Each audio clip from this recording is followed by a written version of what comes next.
Let's go back home and talk about a week full of riveting actions and drama on Nigeria's economic and markets front end today. From NESG's matters of urgent action to the slamming of official FX ban on importers of food and fertilizers to the unveiling of a new Agenda 2050, there was no single dull moment. So let's unpack President Buhari's Business Week with Paul ALAJE, Senior Economist at SPM Professionals. Good evening, Paul. Good to see you here on the program. Thank you, Paul. Let's get out to the President's Agenda 2050. Do you think the end will justify the journey? Well, when you look at the agenda Mr. President has, this should be the third one. The first one, the Economic Recovery and Growth Plan. Then we have the Sustainability Plan, and now this plan. It's a good one that we have an agenda for the next 50 years. But when we dwell on the kind of agendas we've had from the President Obasanjo that had Vision 2020, compared with all other vision, I have a lot of worries and our ability to meet up with this new agenda. What are the learning curves from Vision 2020, the ERGP, the current Economic Sustainability Plan? What are the learning curves here that you've seen? And do you think they all can go into that same basket now that we call Agenda 2050? Well, first of all, President Obasanjo had vision that Nigeria economy will be among the largest 20 by the year 2020. We are now in the year 2020. Recall that during the presidency of President Jonathan, Nigeria had actually did economic, we have actually not recapitalized in a way, we have rebased our economy to even make us look bigger and better than what we were just before rebasing the economy, rebasing our GDP. Even at that, we're unable to meet up. Why? Immediately after President Obasanjo, we have President Yaradua, whose vision was completely different from Vision 2020. It was about 7-point agenda. After that came President Jonathan, who had transformation agenda. President Buhari. Now, when you look at all of these programs that different presidents brought on board, none of them connected to Vision 2020 of making Nigeria one of the 20 biggest, among the 20 biggest economies. President Buhari's administration was about growth. It started with Recovery and Economic Growth Plan. And of course, right now, as we speak, according to National Bureau of Statistics, we are currently on minus 6.10% GDP. Now we are talking about how to sustain with the gains from the last Economic Recovery and Growth Plan. But when you look at most of the targets of that plan, we are unable to meet them. Now the pandemic, which nobody planned for, makes it really very difficult. For me, if you want to lift 100 million out of poverty, starting from last year, not this year actually, President announced that June 12, 2019, that we're going to lift 100 million people out of poverty in 10 years, starting with from last year, 2019, to 2020, June 12, is exactly a year. Have we been able to lift people out of poverty? For me, I think the strategy President Buhari is deploying in ease of doing business should be the same strategy to be deployed, not just to have committees. When you see the successes government is making on ease of doing business, is to look at the indicators one after the other. Registering business, how do we create reform in Corporate Affairs Commission? How do we create reform around electricity? How do we create reform? How do we protect minority interests, etc., etc.? These are things that we saw results from 167 to among top 130 on ease of doing business. Can we repeat the same if truly we want to lift 100 million out of poverty? And a lot we have to do with government. How do we make power available for our people? How do we build infrastructure? How do we, as a people today, connect farms to market? A lot is being said about connecting, about helping farmers. We have our grower scheme led by Central Bank. We have Anchor Borrowers Program. We have Bank of Agriculture doing all manner of sort to support farmers. But what is missing is our ability to connect the farms to the market. The same with education. How do we connect the knowledge we have in our university, polytechnic, college of education, among other institutions, to the market? We have not been able to push this. What we have, according to National Bureau of Statistics, is a relatively meaningful agri sector of about 20% of GDP. Huge service sector, but what we connect them, which is manufacturing, is being sandwiched between service and agriculture. A quick one. Paul, Agenda 2050 is for a national development plan. Do you think we need it? Is it in the right direction? I strongly think we need it. I think beyond setting up committee, the National Assembly should make it law so that whosoever become the president must follow whatever is taken. It's going to be across political line. And I think government needs to consult beyond just having government functionaries to attend. Private sector must be at the forefront. Beyond private sector, we need everyone that is concerned for us to build a future that we all embrace when we get to 50-50. Let's talk about the petroleum industry. We're now doing the pricing, the subsidy removal, talk of reducing federal government's holdings in the refineries. Do you think they were now about to start the right reform in the petroleum industry? Yes, I think subsidy removal will lead us to that reform in the petroleum industry. And I also think that allowing the economy to run itself will be the right way to go. However, the foundation is already destroyed. What President Jonathan got wrong was that palliative was not built before these policies were made. I'm afraid President Obasanjo tried it in his time. He did not build palliative, so it failed.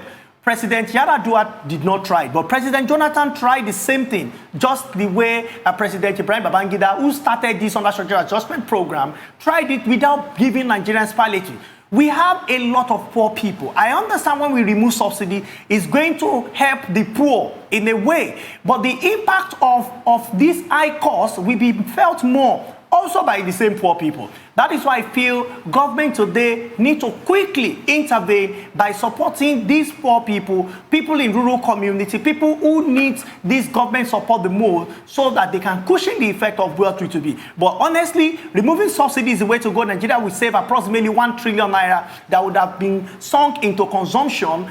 We can properly allocate this into capital expenditure. And we say we have the right way to go already. We'll talk about the President Buhari's market week when we come back. You have a few dollars in your pocket. I don't know what the exchange rate is on the street, but it's looking totally different from what is on paper. But again, we're talking about food, fertilizer imports, and all of that. Now, the key question will be, should we fight over it? How did we get into this, what you call the dollarized economy? Right now, how do we get out of it if we want to? There's no easy way to break a man's heart. After the break, let's talk about this. Paul ALAJE, don't go anywhere. We will have a few more questions for you around the whole market week. Exchange rate is at the heart of all the fight on Market Street. We'll be right back.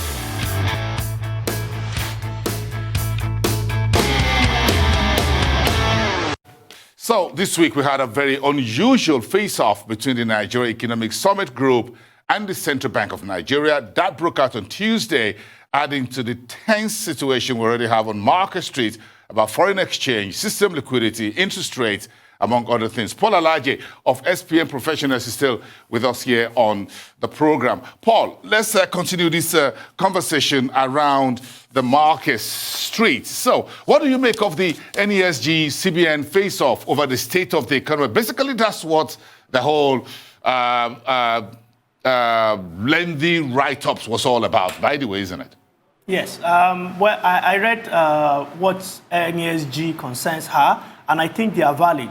And I also noticed that the spokesperson of the central bank, the Apex Bank, has replied to also let the country know that some of the things NESG said, they might not have full information regarding the decision of the monetary authority and why they are taking some decisions. Everyone will be concerned when it comes to why we are having the kind of exchange rate, particularly at parallel markets, and why the central bank appears not to be intervening enough. But of course, not until we have some explanation coming from Central Bank of Nigeria to say that, yes, we are doing so much, we have some information you might not have, and if you want to go with the way you have suggested, the country may also be in further crisis. And I think that put a good rest to the case that happened between the two respected bodies. So we are running a dollarized economy. That's the bottom line, Paul. Well, we have to. The truth is that we are running Naira, but in the real sense of it, we are not. We are running dollarized economy. And for people watching us today, either they are watching on a television set or they are watching us on YouTube, the people that provided YouTube for us, they are not Nigerians. The television they are using to watch us and the camera we are both using are also not made in Nigeria. Most of the food we eat, until the president makes his proclamation to say, hey, we will not give you part of our foreign reserve to import food. What it means is that our productivity as a nation is very low. When you look at what we produce, which are farm products, and you compare that with complexity index, you see that even though we produce so much crude oil and tomatoes and farm produce, when you look at how complex they are, complexity that goes into production of crude oil is nowhere compared to what goes to phone production, mobile phone production. That's phones that are produced in this time, this age, this year, 2020. The complexity is not there. It's not there. So what we do as a country is we have to rely on the rest of the world to buy what they produce while we continue to produce, to sell to them primary goods. What are we going to use to exchange? US dollars, whether we are importing from Ghana or we are importing from America. Most of the time, we use US dollars. So most of our work equivalent is, speaking globally now, we need to weigh it, what it means in US dollars. What you are worth last year or what you are worth in January is certainly not the same thing with what you are worth now. The truth is, it's a global village, and the way our economy is going, and the fact that we cannot sell a barrel of crude oil beyond $45 as we speak, perhaps not even up to that, $45 per barrel, we're running a dollarized economy. So folks say, look, you want to restrict access to foreign exchange for fertilizers. We don't have enough fertilizer. We don't have enough food. So why close the land border? We don't have enough rice. So why do you put rice on the 41 items? So I'm at a little bit at, how do we get out of this situation? Is there any quick way out? Well, I'm sorry, there is no quick way. It's a long road to success. As we speak, paddy has been banned. And I can tell you there's shortage of paddy. Each time we are off harvest season for paddy rice, the paddy price will go from 120, 130 to 175,000 per ton. We have mills that take up to 20 tons an hour. We have a lot of arable land that people should plant. And I think if government wants us to go this way, there should be a special support program, particularly for young people that we are thinking of employing. We said we want to employ 774,000 Nigerians to clear roads, to clear drainages, and so on and so forth. The best way, I think, in my own opinion, because of input shortages that we have, which is putting more pressure on our foreign reserve, is to support them or to train them or to ask them to go to farm so that we can have at least close to 1 million people providing inputs so that most of our manufacturers will stop depending on importation. And when we stop depending on import, we can also, in a way, conserve the limited reserve, foreign reserve that we have today. The way to go, which of course is long way, like I mentioned the last time I was on this show, is productivity. We have to be more productive.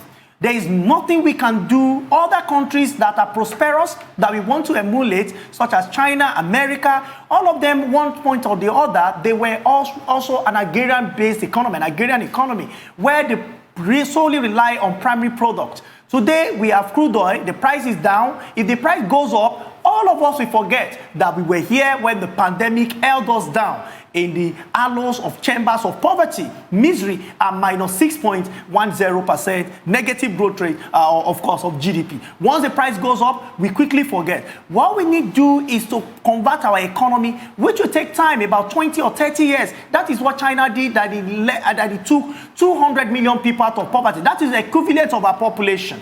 If we can follow suit by gradually easing ourselves off from this primary sector, that is primary production, primary level of production we find ourselves, to secondary, before we talk about huge service sector that we have. That is when our service sector can truly be supported. If not, funds banks have, we keep going to oil and gas. Anytime they are in mess, the whole of banking sector will be in a bigger mess, and you keep seeing people losing their job from time to time. So if we fast track the Agenda 2050, do you think that will help us? Do you think we have the money to fund it? Every plan requires funding. Well, money is important. Well, show me the money. Now, one of the reasons why ERGP failed, in my own opinion, because of about 7 to 8 targets he has, he was able to meet 2. of the age target. One of the reasons it fails is because it was not quantifiable. There was no amount of money that is attached to it. So this is also a plan which government is just meeting, and they've not said how much it will cost. So one of the things government must do is to tell us what it will cost to connect the entire nation via rail. One of the things it will cost to create Nigeria to industrial zone. Enough of Southwest, Northwest, North Central. Let us say in Southwest is the manufacturing hub. North Central is the production of cashew processing. That is what we want to see. If it is not contained in that document, there is no way you will leave 100 million people out of poverty. We'll create government programs for them that will just be another subsidy of giving people hands to mouth. If we don't do that, there is no way we can do that. We need to support private sector, of course, for them to come in big and help government lift these people out of poverty. Government must do its work, which is power for infrastructure, etc., etc. Paul, thank you for your time this evening. Paul ALAJE at SPM Professionals. Have a pleasant weekend.